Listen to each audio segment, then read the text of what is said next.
जय हिंद साथियों, स्वागत करता हूं एक बार फिर से आप सभी का। आज हम 10th क्लास साइंस से जिस टॉपिक को लेने वाले हैं वो है विकृत गंधिता या रेंसिडिटी।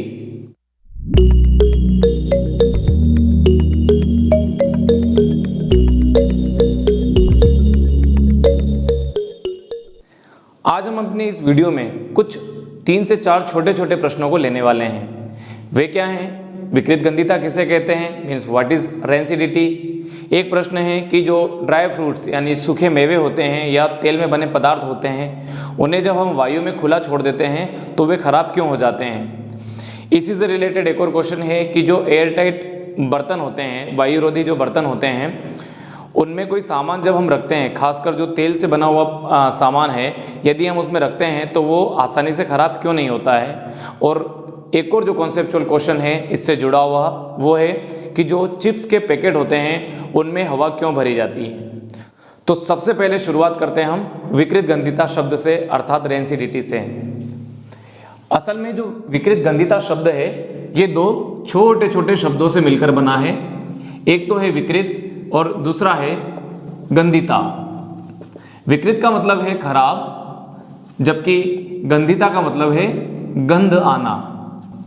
इस तरह से यदि हम इन दोनों शब्दों को जोड़कर समझें तो इसका मतलब ये है कि कोई ऐसी प्रक्रिया हो रही है जिसके कारण किसी पदार्थ में से जो है गंध आने लगती है, वह पदार्थ जो है वो खराब होने लग जाता है। इंग्लिश में अगर हम बात करें रेंसिडिटी की, तो रेंसिडिटी में जो ये रेंसिड वर्ड है ये निकला है लैटिन भाषा से, जिसका मतलब होता है सड़ जाना या खराब हो जाना। असल में ये विकृत गंधिता जो है ये संबंधित है तेलीय पदार्थों के ऑक्सीकरण से।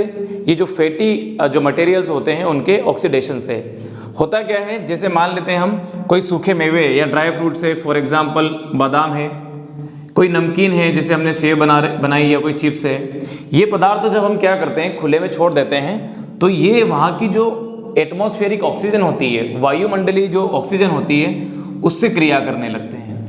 परिणाम स्वरूप क्या होता है, ये ऑक्सीजन इन तेलीय पदार्थों का क्या करती है, ऑक्सीकरण कर देती है, ऑक्सीडेशन कर देती है। परिणाम स्वरूप इन पदार्थों से, ये पदार्थ कौन से हैं, जो या तो तेल में बने हुए हैं या इनमें कोई प्राकृतिक तेल अर्थात नेचुरल ऑयल प्रेजेंट है। तो ऐसे तेलीय पदार्थ जो होते हैं, वसा के जो पदार्थ होते हैं जिन्हें हम फैटी मटेरियल्स कहते हैं, वे जब ऑक्सीजन से क्रिया करने लगते हैं तो उनका ऑक्सीकरण होने लगता है, उनका ऑक्सीडेशन होने लगता है। परिणाम स्वरूप क्या होता है, वे पदार्थ जो हैं वो खराब होने लगते हैं या कहें उनसे दुर्गंध आने लगती है।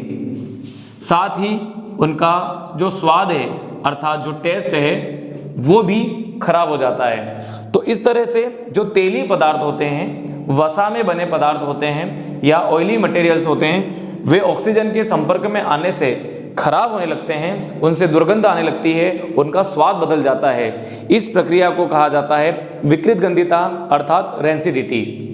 तो यहाँ हमारा जो पहला प्रश्न है विकृत गंधिता किसे कहते हैं वो भी पूरा हो जाता है, और साथ में जो दूसरा प्रश्न है कि जो सूखे मेवे या तेल में बने पदार्थ हैं वे वायु में खुला छोड़ देने पर खराब क्यों हो जाते हैं, वो भी पूरा हो जाता है। तो जो हमारा दूसरा प्रश्न था उसका सीधा सा आंसर है कि जो तेलीय पदार्थ होते हैं या जो सूखे मेवे या ड्राई फ्रूट्स होते हैं उनमें जो वसा होती है, उनमें जो फैट होता है, वह ऑक्सीजन से क्रिया करके जो है खराब होने लगता है। उन पदार्थों का ऑक्सीकरण हो जाता है, ऑक्सीडेशन हो जाता है। परिणाम स्वरूप उनसे दुर्गंध आने लगती है, वे खराब होने लग जाते हैं। तो इसके पीछे का जो कारण है वो है ऑक्सीजन द्वारा ऑक्सीकरण होना अर्थात ऑक्सीडेशन होना। इसके बाद हमारा अगला प्रश्न है कि जो चिप्स के पैकेट होते हैं उनमें हवा क्यों भरी जाती है।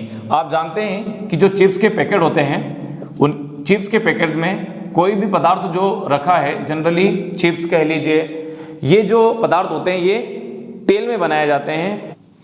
तेल या फैट होने के कारण ये पदार्थ जो हैं वे ऑक्सीजन से क्रिया करके खराब होने लगेंगे। तो यदि कोई पदार्थ जिसमें कि तेल या वसा है, फैट है, उनका अगर ऑक्सीडेशन होने लगेगा, ऑक्सीकरण होने लगेगा, तो वे खराब होने लगेंगे। तो ऐसे पदार्थों को लंबे समय तक बनाए रखने के लिए, उस पैकेट में सुरक्षित बनाए रखने के लिए क्या होता है, उनमें कुछ ऐसे पदार्थ मिलाने होते हैं जो उन्हें ऑक्सीकरण अर्थात ऑक्सीडेशन से बचा सके। ऐसा ही एक पदार्थ है नाइट्रोजन गैस। ये नाइट्रोजन गैस आप जानते हैं, ये नाइट्रोजन गैस जो है एक कम क्रियाशील गैस है या कहें लेस रिएक्टिव गैस है। जो नाइट्रोजन गैस हम जब चिप्स के पैकेट में भर देते हैं तो ये नाइट्रोजन गैस इन पदार्थों के आसपास जो है इकट्ठा हो जाती है। परिणाम स्वरूप क्या होता है, ये जो पदार्थ हैं ये ऑक्सीजन के संपर्क में नहीं आ पाते हैं, अर्थात इन पदार्थों का ऑक्सीकरण नहीं हो पाता है, इनका ऑक्सीडेशन नहीं हो पाता है। यदि ऐसे तेलीय पदार्थों का ऑक्सीकरण या ऑक्सीडेशन नहीं होगा तो क्या होगा, वे विकृत गंधिता या रेंसिडिटी की जो प्रोसेस है उससे बच जाएंगे। परिणाम क्या होगा इसका, ये पदार्थ चिप्स के पैकेट के अंदर लंबे समय तक सुरक्षित बने रहेंगे। तो नाइट्रोजन गैस के तरह के पदार्थ जो कि इन तेल से बने हुए, वसा से बने हुए पदार्थों को ऑक्सीकरण या ऑक्सीडेशन से बचाते हैं, इनके लिए एक शब्द और इस्तेमाल किया जाता है, वो है प्रतिऑक्सीकारक, अर्थात ऑक्सीकरण से बचाने वाले पदार्थ। तो प्रतिऑक्सीकारक पदार्थ जैसे कि नाइट्रोजन गैस जो है वे क्या करते हैं, इन पदार्थों को ऑक्सीकरण या ऑक्सीडेशन से बचाते हैं। परिणाम स्वरूप ये पदार्थ पैकेट्स के अंदर लंबे समय तक सुरक्षित बने रहते हैं। इसी से जुड़ा हुआ हमारा एक प्रश्न क्या था कि अगर कोई ऐसे बर्तन हैं जो कि एयर टाइट होते हैं, यानी आपने देखा होगा आजकल जो टिफिन्स आते हैं उनमें प्लास्टिक के जो हैं जो ढक्कन लगे होते हैं, और कई हमारे घरों के अंदर भी बर्तन होते हैं जिनमें एयर टाइट ढक्कन जो है वो लगे रहते हैं। इससे क्या होता है, हमने इनके अंदर जो पदार्थ रखे हैं वे क्या होते हैं, ऑक्सीजन के संपर्क में नहीं आ पाते हैं, क्योंकि एयर टाइट होने से क्या होता है, इनके अंदर वायु प्रवेश नहीं कर पाती है। परिणाम स्वरूप बाहर से वायु या ऑक्सीजन जो है वो इन तक नहीं पहुंच पाती है। तो क्या होगा, इनका ऑक्सीडेशन या ऑक्सीकरण जो है वो नहीं हो पाएगा, अर्थात इनका विकृत गंधिता या रेंसिडिटी की जो प्रोसेस है वो नहीं हो पाएगी।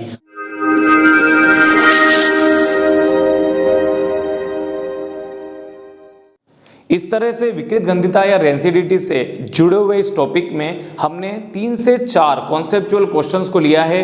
उम्मीद करता हूँ ये जो टॉपिक है आपको समझ में आया होगा। इनके शॉर्ट नोट्स आपकी स्क्रीन पर दिखाई दे रहे होंगे। दोनों मीडियम में हमने उन्हें प्रोवाइड किया है, आप अपने मीडियम के अकॉर्डिंग उन्हें लिख लीजिए। बहुत जल्द अगले किसी टॉपिक के साथ हम आपके सामने आने वाले हैं, तब तक के लिए धन्यवाद।